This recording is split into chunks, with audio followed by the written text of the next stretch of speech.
내가 깨달은 진리는 인간에게 모든 것을 빼앗아 갈 수 있어도 단 한 가지, 마지막 남은 인간의 자유, 주어진 환경에서 자신의 태도를 결정하고 자기 자신의 길을 선택할 수 있는 자유만은 빼앗아 갈 수 없다는 것이다. 이것이 바로 빼앗기지 않은 영혼의 자유이다. 결국 최종적으로 분석해보면 수감자가 어떤 종류의 사람이 되는가 하는 것은 개인의 내적인 선택의 결과이지 수용소라는 환경의 영향이 아니다.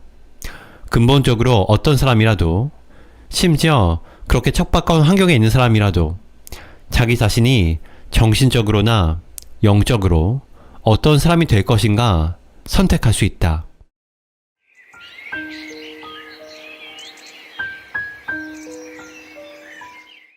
안녕하세요, 책바라기입니다. 오늘 소개할 책은 빅터 프랭클의 죽음의 수용소에서입니다. 그럼 낭독을 시작하도록 하겠습니다. 도살장 아우슈비츠에 수용되다. 수용소 생활에 대한 수감자의 심리 반응이 크게 세 단계로 나누어진다는 사실을 알 수 있다. 첫 번째 단계는 수용소에 들어온 직후이며, 두 번째 단계는 틀에 박힌 수용소 일과에 적응했을 무렵, 세 번째 단계는 석방돼 자유를 얻은 후이다. 첫 번째 단계의 특징적인 징후는 충격이다. 이에 대한 구체적인 예로 내가 수용소에 들어갔을 때의 상황을 얘기해 보겠다. 1500명의 사람들이 기차를 타고 며칠 밤낮을 계속해서 달렸다. 열차 한 칸에 80명이 타고 있었다. 사람들은 마지막 남은 소지품을 담은 짐 꾸러미 위에 누워 있었다. 열차 안이 너무나 꽉 차서 창문 위쪽으로 겨우 잿빛 새벽의 기운이 들어올 수 있을 정도였다. 우리 모두 이 기차가 군수 공장으로 가는 것이길 바랐다. 그곳에서는 강제 노역이나마 여하튼 일을 할 수 있었기 때문이다. 우리는 기차가 아직 슐레지엔에 있는지 아니면 벌써 폴란드로 들어왔는지 모르고 있었다. 겁먹은 듯한 기적 소리가 기분 나쁘게 울렸다. 잠시 후 기차가 덜컹거리며 옆 선로로 들어갔다. 종착역이 가까워진 것이 분명했다. 바로 그때 불안에 떨고 있던 사람들 틈에서 울부짖는 소리가 들려왔다. 아우슈비츠야, 저기 팻말이 있어. 그 순간 모든 사람들의 심장이 멈췄다. 아우슈비츠, 가스실, 화장터, 대학살, 그 모든 공포를 불러일으키는 이름, 아우슈비츠. 기차는 망설이는 것처럼 천천히 움직였다. 새벽이 되자 거대한 수용소의 윤곽이 드러나기 시작했다. 길게 뻗어있는 몇 겹의 철조망과 담장, 감시탑, 탐조등, 그리고 희뿌연 새벽빛 속에 미지의 목적지를 향해 뻗어있는 황량한 길을 따라 질질 끌려가고 있는 초라하고 누추한 사람들의 행렬. 가끔 고함과 호루라기 소리가 들렸다. 하지만 우리는 그것이 무엇을 뜻하는지 알지 못했다. 나는 사람들이 대롱대롱 매달려 있는 교수대를 상상해 보았다. 소름이 끼쳤다. 하지만 사실 이것만 해도 괜찮은 편이었다. 왜냐하면 그 후로 점점 더 끔찍하고 엄청난 공포를 만나야 했기 때문이다. 마침내 우리는 역 안으로 들어갔다. 최초의 정적이 고함치는 명령으로 깨졌다. 그날 이후로 우리는 모든 수용소에서 그 거칠고 날카로운 고함을 끊임없이 듣고 또 들어야 했다. 열차 문이 열리자 몇 사람이 안으로 뛰어들어왔다.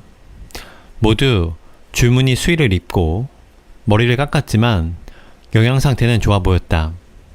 그들은 유럽 여러 나라 말을 사용했고 우스갯소리를 던지는 사람도 있었다. 본래 낙천적인 성격인 나는 지푸라기라도 잡는 심정으로 이렇게 생각했다. 이 사람들 괜찮은 사람들처럼 보여. 심지어 웃고 있잖아. 아무리 절망적인 상황에서도 나는 감정의 평온을 잊지 않으려고 노력해왔다. 정신의학에서는 소위 집행유예 망상이라는 것이 있다. 사형 선고를 받은 죄수가 처형 직전에 집행유예를 받을지도 모른다는 망상을 갖는 것이다. 우리도 마찬가지였다. 신락 같은 희망에 매달려 마지막 순간이 그렇게 나쁘지 않을 거라고 믿었다. 불그스레한 뺨과 통통한 얼굴을 한 그들을 보는 순간 우리는 크게 용기를 얻었다. 그들은 수감자 중에서 특별히 뽑힌 사람들이라는 것과 수년 동안 매일같이 이 역에 들어오는 사람들을 책임지는 접대반이라는 사실을 그때는 전혀 몰랐던 것이다. 1,500명이나 되는 사람들이 기껏해야 200명 정도밖에 들어갈 수 없는 가축 우리 같은 건물에 구겨 넣어졌다. 우리는 추위와 굶주림에 시달렸다. 바닥에 들어 눕기는커녕 쭈그려 앉을 자리조차 없었다. 나흘 동안 우리가 받은 양식이라고는 5온스짜리 빵 한 개가 전부였다. 하지만 나와 함께 수용소에 들어온 사람들은 거의 모두 언젠가는 자기에게 집행유예가 내려질 것이며 만사가 잘 풀릴 것이라는 환상을 갖고 있었다. 우리는 그 눈앞에 펼쳐질 장면 뒤에 어떤 의미가 숨어 있는지 몰랐다. 우리는 짐을 모두 열차 안에 두고 내린 다음 두 줄로 서라는 명령을 받았다. 친위대 장교에게 검열을 받아야 했기 때문이다. 드디어 장교와 마주보고 섰다. 장교는 군복이 꽤 잘 어울리는 마른 체격의 키가 큰 사람이었다. 그는 왼손으로 오른쪽 팔꿈치를 받친 채 무심하고 편안한 표정을 짓고 있었다. 오른손을 들고 집게 손가락으로 아주 느리게 오른쪽 혹은 왼쪽을 가리켰다. 하지만 당시만 해도 우리 중에 손가락으로 왼쪽 혹은 오른쪽을 가리키는 이 행동 이면에 어떤 무서운 의미가 깔려 있는지 아는 사람은 한 명도 없었다. 마침내 내 차례가 됐다. 누군가가 내게 귓속말로 오른쪽은 작업실 행위고 왼쪽은 병자나 일할 능력이 없는 사람들이 가는 특별 수용소 행위라고 알려주었다. 그것은 앞으로 내가 통과해야 할 수많은 관문 중에서 첫 번째 관문이었다. 친위 대원은 나를 살펴보면서 약간 망설이는 듯 했다. 그는 내 어깨에 손을 올렸다. 나는 될 수 있는 대로 민첩하게 보이려고 애를 썼다. 그러자 그는 내가 오른쪽을 똑바로 바라볼 수 있을 때까지 내 어깨를 돌렸다. 그래서 나는 오른쪽으로 가게 됐다. 그날 저녁에야 우리는 손가락의 움직임이 가진 깊은 뜻을 알게 됐다. 그것이 우리가 경험한 최초의 선별, 삶과 죽음을 가르는 첫 번째 판결이었던 것이다. 함께 들어온 사람의 90%는 죽음을 선고받았다. 판결은 몇 시간도 못돼 집행되었다. 왼쪽으로 간 사람들은 역에서 곧바로 화장터로 직행했다. 그곳에서 일하는 사람들에게 들은 바로는 화장터 문에 유럽 여러 나라 말로 목욕탕이라고 쓰여 있다고 했다. 화장터로 들어가기 전에는 사람들에게 비누를 한 조각씩 나누어 주었다고 한다. 그 다음에 일어난 일에 대해 자세히 묘사할 필요는 없을 것이다. 그 끔찍한 사건을 기록해 놓은 것은 너무나 많으니까. 나는 어떤 낯선 환경에서 제일 먼저 궁금증이 고개를 드는 것을 경험했다. 언젠가 등반 사고로 목숨이 위태로운 상황에 처한 적이 있었는데 절제절명의 순간 가장 먼저 궁금증이 생겼다. 이 위기에서 내가 살아날 수 있을까? 아니면 두개골이 박살날까? 부상을 당한다면 어떤 부상일까? 이런 것이었다. 그런데 그런 냉담한 궁금증이 심지어 아우슈비츠에서도 눈에 띄게 나타났다. 이것은 주변 환경으로부터 자기 마음을 어느 정도 분리시켜 어떤 일에 대해 객관적인 시각을 갖게 했다. 수용소에서 사람들은 자신을 보호하려는 수단으로 이런 마음가짐을 가꾸었다. 우리에게 다음에 무슨 일이 벌어질까? 결말은 어떻게 될까? 이런 것을 무척이나 궁금해했다. 한 번은 쌀쌀한 늦가을에 샤워를 하고 아직 물이 마르지 않은 상태에서 밖에 서 있었다. 우리는 그 다음에 어떤 일이 벌어질지 몹시 궁금했다. 그런데 그로부터 며칠 후 궁금증은 놀라움으로 바뀌었다. 우리 모두 감기에 걸리지 않았기 때문이다. 인간은 어떤 환경에도 적응할 수 있다. 수용소에 들어온 사람들은 이것 말고도 비슷한 놀라운 일들을 많이 경험했다. 나 같은 의학도가 수용소에서 제일 먼저 배운 것은 우리가 공부했던 교과서가 모두 거짓이라는 사실이었다. 교과서에는 사람이 일정 시간 잠을 자지 않으면 죽는다고 적혀 있다. 하지만 완전히 틀린 말이었다. 그때까지 나는 내가 세상에서 정말로 할 수 없는 일이 있다고 생각했다. 이것이 없으면 잠을 잘 수 없고 이것 혹은 저것이 있으면 살 수 없다. 이런 식으로 생각했다. 아우슈비츠에 도착한 첫날 밤에 우리는 여러 층으로 이루어진 침상에서 잠을 잤다. 각 층마다 무려 19명이나 되는 사람들이 함께 잤다. 9명에게 배당된 담요는 단 2장뿐이었다. 그래서 우리는 옆으로 누울 수밖에 없었고 서로 몸을 꼭 붙인 채 비비면서 잠을 자야 했다. 날이 혹독하게 추웠기 때문에 이런 식으로 자는 것이 어느 정도 도움이 되기는 했다. 잠자리에 신발을 갖고 들어오는 것이 금지되어 있었지만 어떤 사람들은 흙이 떡국물처럼 묻은 신발을 몰래 갖고 들어와 그것을 베개 삼아 잠을 자기도 했다. 그렇지 않으면 뼈만 앙상하게 남은 팔을 베고 잠을 자야 하기 때문이다. 그럼에도 신기하게 잠이 밀려왔다. 그 잠은 비록 몇 시간 동안이지만 우리에게 고통을 잊고 안식을 취할 수 있는 시간을 주었다. 당시 우리가 얼마나 많은 것을 견뎠는지 보여주는 놀라운 사례를 몇 가지 들어보자. 수용소에서는 우리는 이를 닦을 수 없었다. 그리고 모두 심각한 비타민 결핍증에 시달리고 있었다. 하지만 잇몸은 그 어느 때보다 건강했다. 셔츠 한 벌로 반년 동안 형체를 알아볼 수 없을 정도가 될 때까지 입었다. 수도관이 얼어붙어 세수는 고사하고 손 하나 제대로 씻을 수가 없었다. 하지만 일을 하다가 어쩌다 찰과상을 입어도 동상에 걸린 경우만 제외하면 상처가 곱는 법이 없었다.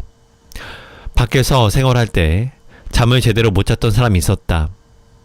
옆방에서 바삭거리만 소리만 들어도 잠을 깰 정도로 예민한 사람이었다. 그런데 수용소에서는 그런 사람이 동료의 몸 위에 엎어져 불과 몇 인치 떨어진 곳에서 나는 코 고는 소리를 들으면서도 아주 깊은 잠을 잤다.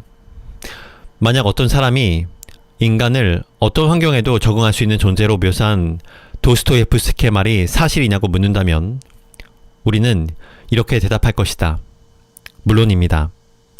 인간은 어떤 환경에도 적응할 수 있습니다. 하지만 그 방법에 대해서는 묻지 말아 주십시오. 수용소에 있던 사람 중에서 잠깐이라도 자살에 대해 생각해보지 않은 사람은 거의 없다고 해도 과언이 아닐 것이다. 희망을 가질 수 없는 상황, 시시각각 다가오는 죽음의 공포, 다른 사람의 죽음을 보고 나에게도 죽음이 임박했다고 생각하면서 겪는 고통이 자살을 생각하게 한다. 나중에 얘기하겠지만 나는 개인적인 신념을 가지고 수용소에 도착한 날 절대 철조망에 몸을 던지는 짓은 하지 않겠다고 굳게 다짐했다. 철조망에 몸을 던진다는 말은 고압 전류가 흐르는 철조망에 몸을 댄다는 뜻으로 당시 수용소에서 가장 일반적으로 행해지던 자살 방법을 이야기하는 관용 어구였다. 이런 결심을 하는 것은 우리에게 전혀 어려운 일이 아니었다. 수용소에서 자살은 아무것도 아닌 일이었다. 왜냐하면 아무리 객관적으로 계산하고 모든 기회를 감안해 보아도 보통 수감자들이 살아서 나갈 가능성은 아주 희박했기 때문이다. 아무런 보장도 없이 자기가 수많은 선별의 관문을 무사히 통과해 살아남는 극소수가 될 것이라고 기대할 수는 없었다. 아우슈비츠 수감자들은 첫 번째 단계에서 충격을 받은 나머지 죽음을 두려워하지 않게 됐다. 그리고 며칠이 지나면 가스실조차 더 이상 두렵지 않게 된다. 오히려 가스실이 있다는 사실이 사람들로 하여금 자살을 보류하게 했다. 레싱이 이런 말을 했던 것으로 기억한다. 이 세상에는 사람의 이성을 잃게 만드는 일이 있는가 하면 더 이상 이를 이성이 없게 만드는 일도 있다. 비정상적인 상황에서 비정상적인 반응을 보이는 것은 너무나 정상적인 것이다. 심지어 나와 같은 정신과 의사들도 비정상적인 상황, 예를 들자면 정신병원에 수용된 상태라거나 평소보다 비교적 정상적이지 않은 상황에 처해 있을 때에는 그런 반응을 보이는 것이 당연하다고 생각한다. 자신이 수용소에 들어오게 된 상황에 대해 사람들이 보이는 반응 역시 그들의 비정상적인 정신 상태를 반영한다. 하지만 객관적으로 따지자면 이것은 지극히 정상적인 것으로 뒤에 얘기하겠지만 어떤 주어진 상황에 대한 전형적인 반응이라고 할 수 있다. 이런 반응들이 며칠이 지나면 바뀌기 시작한다. 사람들이 첫 번째 단계에서 두 번째 단계로 이동하는 것이다.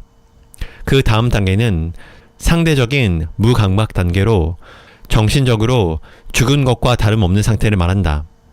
이런 감정과는 별도로 수용소에 들어온 사람들은 정신적으로 엄청난 고통을 겪으며 그 고통을 약하게 하려고 안간힘을 쓴다. 무엇보다 먼저 찾아오는 것은 집과 가족에 대한 끝없는 그리움이다. 이 그리움은 너무나 간절해서 그리워하는데 자기 자신을 완전히 소진할 정도가 된다. 그런 다음에는 혐오감이 찾아온다. 자기를 둘러싸고 있는 모든 것에 대한 혐오감. 심지어 그저 생긴 모양에서도 혐오감을 느낀다. 수용자 대부분에는 줄무늬 수의가 입혀졌다. 허수아비나 어울릴 듯한 농마 같은 옷이다. 수용소 막사와 막사 사이에는 오물로 뒤덮여 있었는데 오물을 치우려고 하면 할수록 더 많은 오물을 묻혀야 했다. 수용소에 처음 들어온 사람들은 화장실 청소를 하고 시궁창에 오물을 치우는 일에 배정됐다. 늘 있는 일이지만 땅이 울퉁불퉁하기 때문에 오물을 버리러 가는 동안에 똥물이 얼굴에 튀기도 했다. 하지만 조금이라도 싫은 기색을 보인다거나 얼굴에 묻은 똥을 닦아내려고 하면 카포가 가차없이 주먹질을 해댔다. 이런 과정을 거치면서 사람들 사이에는 어떤 일에 대한 정상적인 반응을 보이지 않는 현상이 가속화됐다. 처음에 사람들은 다른 그룹 사람들이 줄지어 행진하며 단체 기합을 받는 것을 보면 고개를 돌렸다. 진흙탕 속을 몇 시간씩 헤매면서 걸핏하면 주먹질 당하는 광경을 차마 볼 수가 없었던 것이다. 그러나 며칠 혹은 몇 주가 지나면 사정이 달라진다. 아직 어둠이 가시지 않은 이른 아침, 한 사람이 같은 반 동료들과 함께 행진을 나가려고 문 앞에 서 있었다. 바로 그때 비명과 함께 동료 한 사람이 쓰러졌다가 다시 일으켜 세워지고 또 쓰러지기를 반복하는 것을 보았다. 도대체 왜 그러는 거지? 알고 보니 그 사람에게 열이 있었는데 그 사실을 병실 담당자에게 말한 시간이 적절치 못했던 것이다. 그는 자기가 해야 할 일을 회피하려고 규정에 어긋나는 시도를 했다는 이유로 벌을 받고 있었다. 하지만 이미 심리적 반응의 두 번째 단계로 들어선 그 사람은 그 참담한 광경에서도 눈 하나 깜빡하지 않았다. 감정이 무너져서 그것을 담담하게 바라보는 단계가 된 것이다. 또 다른 이야기를 예로 들어보자. 한 남자가 상처가 부종 혹은 열 때문에 앞으로 이틀간 수용소 안에서 가벼운 일만 할 것을 허락받기를 바라며 병실로 찾아가 기다리고 있었다. 그때 12살짜리 소년이 실려 들어왔다. 눈 속에 차렷 자세로 6시간 서 있거나 수용소 안에서 맞는 신발이 없어서 맨발로 밖에서 일해야 했던 것 같다. 그는 그것을 무감각하게 바라보았다. 소년의 발가락은 이미 동상에 걸려 있었고 의사가 집게로 시꺼멓게 썩은 살을 하나씩 끄집어냈다. 하지만 그 광경을 바라보는 우리는 정말로 혐오감과 공포, 동정심 같은 감정을 더는 느낄 수 없었다. 사람들이 괴롭힘을 당하거나 죽어가거나 또는 이미 죽은 것을 너무나 일상적으로 보았기 때문이다. 그래서 수용소에서 생활한 지 몇 주가 지나면 그런 것들 때문에 더 이상 마음의 동요를 일으키지 않게 된다. 나는 발친 티푸스 환자들을 돌보려고 한 막사에서 얼마 동안 보낸 적이 있었다. 환자들은 고열에 시달렸으며 종종 혼수 상태에 빠졌다. 그들 중 상당수는 산송장이나 다름이 없었다. 그러다가 한 사람이 숨을 거두었다. 하지만 나는 아무 감정 없이 그 광경을 바라보았다. 죽음은 그 후로도 계속 이어졌는데 그때마다 매번 그랬다.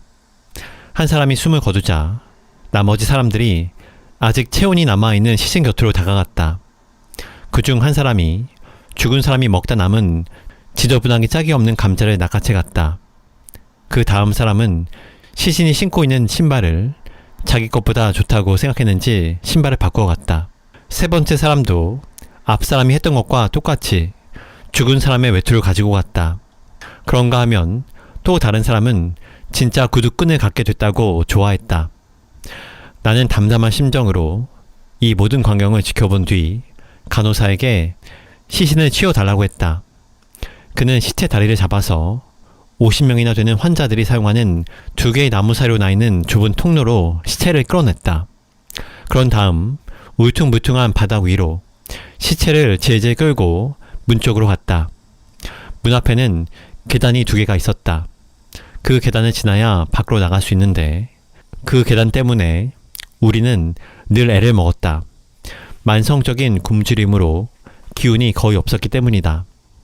수용소에서 몇 달을 보낸 후에 우리는 걸어서 그 계단을 올라갈 수 없을 정도가 됐다.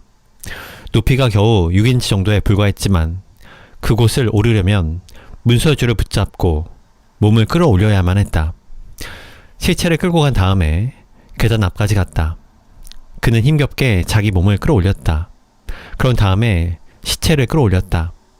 처음에는 발이, 그 다음에는 몸뚱이, 드디어 제일 마지막으로 괴상하게 덜컥거리는 소리를 내면서 머리가 올라갔다. 당시 나는 막사 맞은편에 있었다. 바닥에서 얼마 떨어지지 않은 곳에 있는 작은 창문 옆에서 얼어붙은 손으로 뜨거운 수프가 담긴 그릇을 들고 맛있게 먹었다. 그러다가 우연히 창 밖을 봤다. 방금 전까지 밖으로 옮겨진 시체가 동태 같은 눈을 하고 나를 바라보고 있었다. 2시간 전에 나와 이야기를 나누었던 사람이었다. 그러나 나는 곧 다시 숲을 먹었다. 만약 그때 내가 정신과 의사로서 직업의식을 가지고 나의 감정 결핍에 대해 관심을 기울이지 않았다면 나는 지금 이 일을 기억해내지도 못했을 것이다. 왜냐하면 당시 그 일이 나에게 아무런 감정도 불러일으키지 않았기 때문이다. 심한 영양실조로 고생하고 있었기 때문에 사람들의 정신이 온통 먹고 싶다는 본능에 집중되는 것은 너무나 당연한 일이었다. 대다수의 수감자들이 어쩌다 서로 가까이에서 일하게 되면 감시가 소란 틈을 타서 무엇을 하는지 아는가? 당장 먹는 얘기를 꺼낸다. 배수구에서 일하는 친구가 옆에 있는 친구에게 좋아하는 음식이 무엇이냐고 묻는다. 그리고 서로 조리법을 교환한다. 머지않은 장래에 이곳에서 풀려나 집으로 돌아가는 날 다시 만나게 되는 그날 위해 식단을 짠다. 그러면서 먹는 것에 대한 얘기를 하고 또 한다.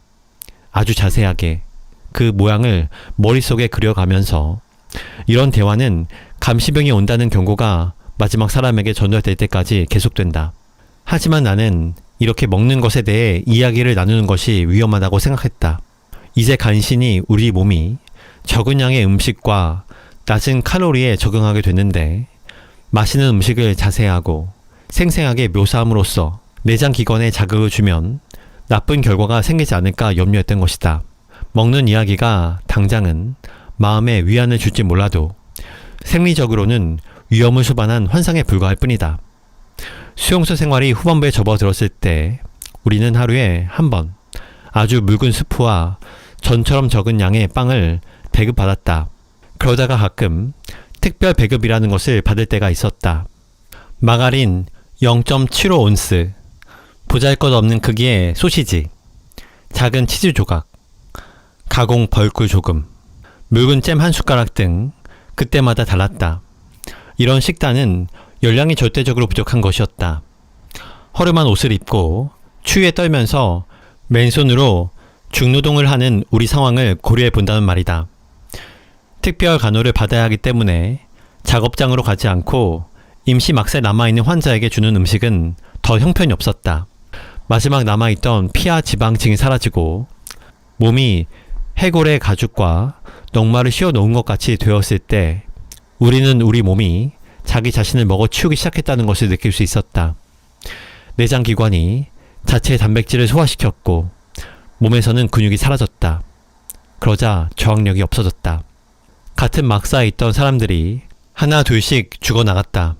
우리 모두 다음엔 누가 죽을 것인지, 자기 자신은 언제 죽을 것인지 아주 정확하게 알고 있었다. 그동안의 경험을 토대로 어떤 징후가 보이면 어떤 일이 일어날 것인지 정확하게 예측할 수 있었던 것이다. 매일 저녁 몸에 있는 이를 잡으면서 우리는 자기 알몸을 바라보았다.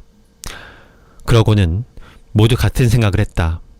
여기 있는 몸뚱이, 이제 정말로 송장이 됐구나. 나는 무엇일까? 나는 인간 살덩이를 모아놓은 거대한 무리의 한 부분에 지나지 않는다. 철조망 너머 사람들로 바글거리는 막사에 갇혀있는 거대한 무리의 한 부분.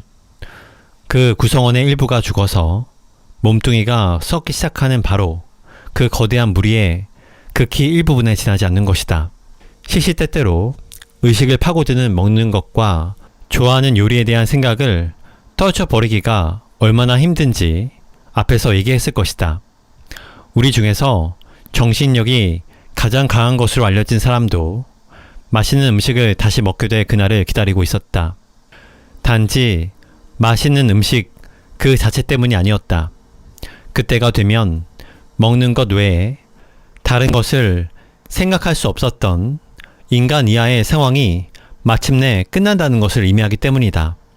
이와 비슷한 경험을 해보지 못한 사람들은 굶주림에 허덕이는 사람들이 경험했던 영혼을 파괴시키는 정신적 갈등과 의지력의 충돌이 어떤 것인지 잘 모를 것이다. 그 사람들은 모른다. 참호 속에서 땅을 파고 빵이 배급되는 사이렌 소리를 손꼽아 기다리고 외투 주머니 안에 있는 빵을 장갑도 끼지 않은 언손으로 살살 만지다가 손톱만큼 떼어 먹어보고 그러다가 마지막 남은 의지력으로 빵을 도로 호주머니에 넣으면서 오후까지 참겠다고 수없이 자기 자신에게 다짐하는 그런 상황들 말이다. 수용소 생활이 후반부에 이르렀을 때에는 하루에 한 번밖에 빵이 배급되지 않았다. 우리는 그 빵을 어떻게 먹을까 하는 문제로 끝도 없이 논쟁을 벌였다. 생각은 두 편으로 나뉘었다. 그중 한 편은 그 자리에서 빵을 다 먹어 치우는 것이 낫다고 생각했다.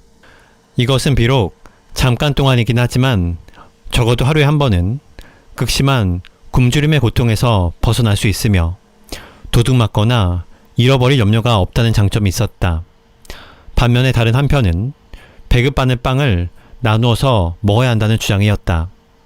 두 편 중에서 나는 결국 후자에 들기로 했다. 수용소 생활의 24시간 중에 가장 끔찍한 시간은 바로 기상시간이었다. 아직 밖이 깜깜할 때 날카롭게 울리는 3번의 후루라기 소리가 잠이 부족한 우리 몸을 달콤한 꿈에서 깨우곤 했다. 그런 다음 우리는 부종으로 부어오른 아픈 발을 젖은 구두 안에 쑤셔 넣으며 한바탕 씨름을 했다. 그럴 때면 신발끈으로 쓰던 철사가 끊어지는 것 같은 사소한 문제가 발생했으며 그 때문에 여기저기서 끙끙대거나 투덜거리는 소리가 들리곤 했다. 어느 아침에는 평소에 용감하고 의연한 것으로 알려진 한 친구가 어린아이처럼 엉엉 우는 것을 보았다. 신발이 그가 신기에 너무 작아 맨발로 눈 위를 걸어 작업장까지 가야 하는 처지가 됐기 때문이다. 하지만 동료가 슬퍼하고 있는 바로 그 순간에도 나는 다른 신나는 일에 정신이 팔려 있었다. 호주머니에서 작은 빵 조각을 꺼내 개걸스럽게 먹느라 정신이 없던 것이다. 영양실조가 수감자들의 정신을 먹는 것에 집중시키는 현상만 초래했던 것은 아니다. 수감자들에게 성욕이 없었던 원인도 아마 이것으로 설명할 수 있을 것이다. 물론 초기의 충격이 성욕을 감퇴시켰을 수도 있다. 그러나 그 이후에도 모든 남자 수용소에서 공통적으로 나타났던 이 현상을 설명할 수 있는 유일한 근거는 영양실조밖에 없다. 남자들만 있는 다른 집단, 예를 들어 군대와는 대조적으로 수용소에서는 성 도착자를 찾아볼 수 없었다. 꿈에서도 섹스하는 것 같지 않았다. 꿈에서는 평소에 풀지 못했던 욕구나 불분명한 감정이 정확하게 나타나는 법인데도 말이다. 대다수의 사람들이 원시적인 생활을 하면서 목숨을 부지하는 일에 정신을 집중하려고 노력했기 때문에 그 목적에 도움이 되지 않는 일에 대해서는 철저하게 무관심한 태도를 취했다. 수감자들의 정서가 완전히 메마르게 된 것도 바로 이 때문이다. 어느 날 저녁이었다. 죽도록 피곤한 몸으로 막사 바닥에 앉아 수프 그릇을 들고 있는 우리에게 동료 한 사람이 달려왔다. 그러더니 점호장으로 가서 해가 지는 멋진 풍경을 보라는 것이었다. 밖에 나가서 우리는 서쪽에 빛나고 있는 짙은 청색에서 핏빛으로 끊임없이 색과 모양이 변하는 구름으로 살아 숨쉬는 하늘을 바라보았다. 진흙 바닥에 패인 웅덩이에 비친 하늘에 빛나는 풍경이 잿빛으로 지어진 우리의 초라한 임시 막사와 날카로운 대조로 이루고 있었다. 감동으로 잠시 침묵이 흐른 뒤 누군가가 이렇게 말했다. 세상이 이렇게 아름다울 수도 있다니. 그날도 우리는 참호 속에서 일하고 있었다. 잿빛 새벽이 우리를 둘러싸고 있었다. 우리 위에 있는 하늘도 잿빛이었고 창백한 새벽빛에 반사되는 눈도 잿빛이었다. 동료가 걸치고 있는 넝마 같은 옷도 잿빛이었고 얼굴도 잿빛이었다. 나는 또다시 아내와 침묵의 대화를 나누고 있었다. 어쩌면 당시 나는 내 고통에 대한 그리고 내가 서서히 죽어가야 하는 상황에 대한 정당한 이유를 찾으려고 애쓰고 있었는지도 모른다. 곧 닥쳐올 절망적인 죽음에 대해 마지막으로 격렬하게 항의하고 있는 동안 나는 내 영혼이 사방을 뒤엎은 우물한 빛을 뚫고 나오는 것을 느꼈다. 나는 그것이 절망적이고 의미 없는 세계를 뛰어넘는 것이라고 느꼈다. 삶에 궁극적인 목적이 있을 거라는 나의 질문에 어디선가 그렇다라고 하는 활기찬 대답을 들었다. 바로 그 순간 수평선 저 멀리 그림처럼 서있던 눈가에 불이 들어왔다.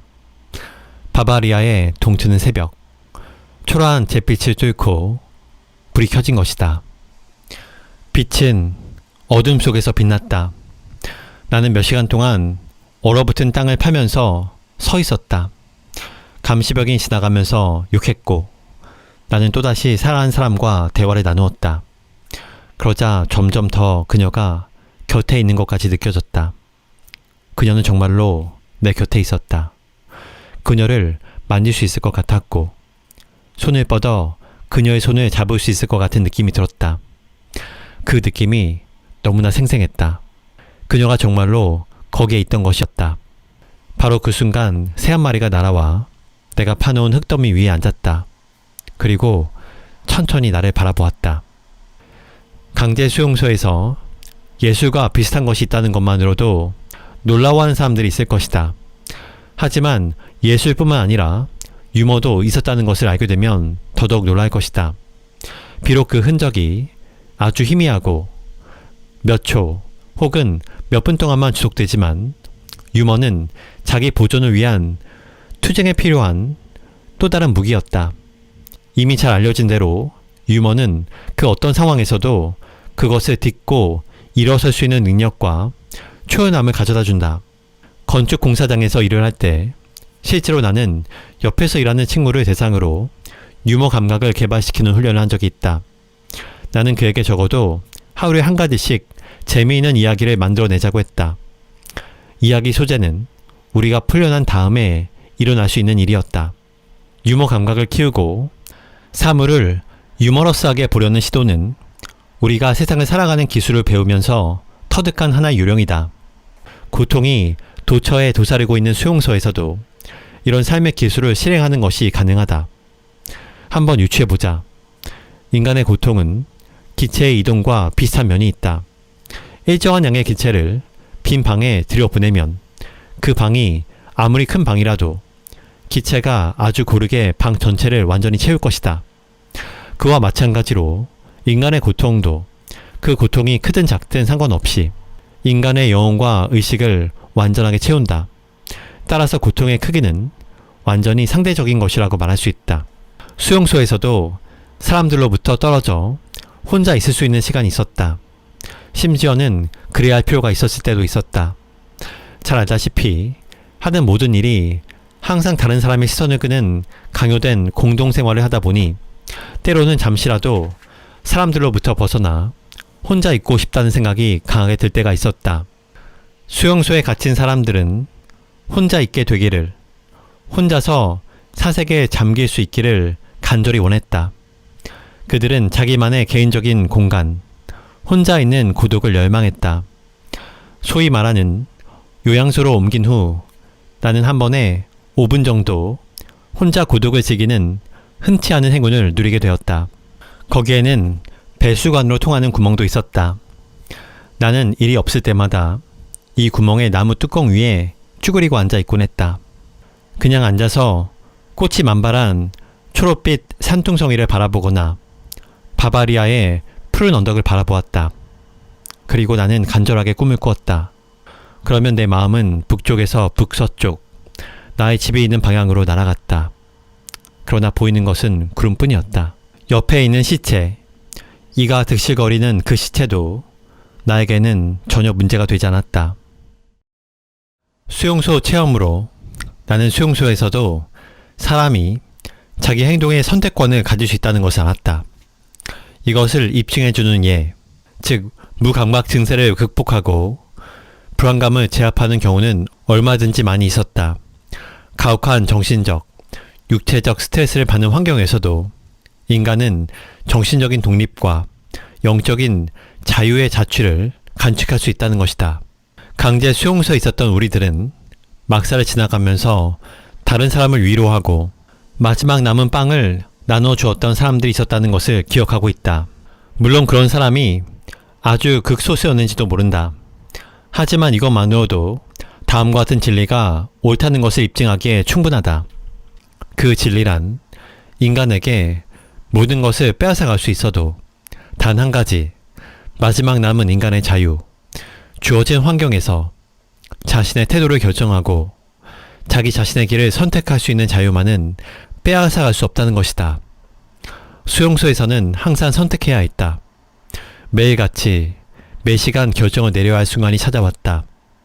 그 결정이란 당신으로부터 자아와 내적인 자유를 빼앗아 가겠다고 위협하는 저 부당한 권력에 복종할 것인가 아니면 말 것인가 판가름하는 것이었다.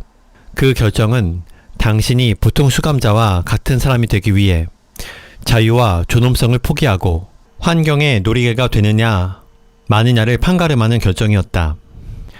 이런 관점에서 볼 때 강제 수용소 수감자들이 보이는 심리적 반응은 어떤 물리적, 사회적 조건에 대한 단순한 표현 이상의 의미를 갖는다. 수면 부족과 식량 부족, 다양한 정신적 스트레스를 받는 환경이 수감자를 어떤 방식으로 행동하도록 유도할 가능성이 있다. 그럼에도 결국 최종적으로 분석해보면 수감자가 어떤 종류의 사람이 되는가 하는 것은 개인의 내적인 선택의 결과이지 수용소라는 환경의 영향이 아니라는 사실이 명백하게 드러난다. 근본적으로 어떤 사람이라도, 심지어 그렇게 척박한 환경에 있는 사람도 자기 자신이 정신적으로나 영적으로 어떤 사람이 될 것인가를 선택할 수 있다는 말이다. 강제 수용소에서도 인간으로서의 존엄성을 지킬 수 있다. 도스토예프스키가 이런 말을 한 적이 있다. 내가 세상에서 한 가지 두려워하는 것이 있다면 그것은 내 고통이 가치 없는 게 되는 것이다. 수용소에는 남을 위해 희생한 사람이 있었는데 그들과 친해진 이후에 나는 도스토예프스키의 말을 자주 머릿속에 떠올렸다. 수용소에서 그들이 했던 행동, 그들이 겪었던 시련과 죽음은 하나의 사실, 즉 마지막 남은 내면의 자유를 결코 빼앗을 수 없다는 사실을 증언해준다. 그들의 시련은 가치 있는 것이었고 그들이 고통을 참고 견뎌낸 것은 순수한 내적 성취의 결과라고 할 수 있다. 삶을 의미 있고 목적 있는 것으로 만드는 것, 이것이 바로 빼앗기지 않는 영혼의 자유이다.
저자 빅터 프랭클, 오스트리아 빈 의과대학의 신경정신과 교수이며 미국 인터내셔널 대학에서 로고테라피를 가르쳤다. 프로이트의 정신분석과 아들러의 개인 심리학에 이은 정신요법 제3학파라 불리는 로고테라피 학파를 창시했다.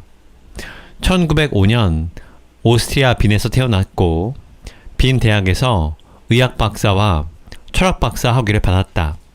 제2차 세계대전 당시 3년 동안 다하우와 아이슈비츠 강제 수용소에서 보냈다. 1924년 국제심리분석학회 잡지에 글을 발표한 이후 그가 발표한 27권의 저서는 일본과 중국을 포함한 세계 19개 언어로 번역되어 읽히고 있다. 하버드, 서던 매소시스트, 스탠퍼드 및 듀커슨 대학교에서 초청 교수로 강의했으며 로욜라 대학교 등 여러 대학교에서 명예박사 학위를 받았다. 또한 전세계 여러 대학교에 초청돼 강의했으며 미국에서만 52개의 강의를 맡아 했다. 오스트리아 심리의학협회 회장을 역임했으며 오스트리아 과학학술원 명예회원이다.